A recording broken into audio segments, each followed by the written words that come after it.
আমি 3 তলায় গেছিলাম, ফার্স্টে গেছি ছাদ, সারাদিনে বাইরে হই না। এখন দেখি কে যেন কদু শাক কাটছে, এই 3 তলায় দিকে গেলাম, শাক কাটছে কেটা? বাবা আমি আনছি শাক, ভালো আছে। তোমার তো সারাদিনে দেখলাম না, একটার সময় বুঝলি, একটা বাজে, তোমার তো সারাদিন দেখলাম না, গেল না তুই? আমার গায়ে তো জ্বর হচ্ছে, হারা গায়ে জ্বর। তো কও কি ওই হয়, ওই কালগুটাইন নিচে পরিষ্কার করছে, গরম ঢুকে গেছে, শরীরে গরম ঢুকে গেছে। এখন সালাম নাই করতে খাইছো কিছু কই না, কিছুই খাই নাই আমি। কথাই ধরো এই লই যাও, এই আপেল লই যাও, এই লই যাও।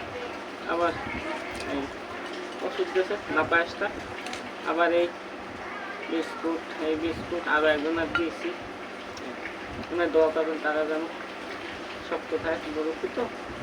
যাই হোক, এই যে আপেলটা দিয়েছে, এটা খামু কেমনে, এটা কেমনে খামু আমি, এই তো আমি করতেন না। কারণ কি জানি, কারণ ধরেন আমি ছিলেই না ছিলেই খাইতেন না, আমি না ছিলেই খাইতেন না। এখন এই ছিলে মুখে না ছিলেই খেলে ছাপা লাগে, মই খাই যে পারে ছোলা। কারণ আমি আপেলটা কেমনে খাই, আপেলটা আমি কেমনে খাই, এখন কম দিয়ে আপনারা কোয়েন কেমনে খামো, আমি কোয়েন কিন্তু কোয়েন কিন্তু কোয়েন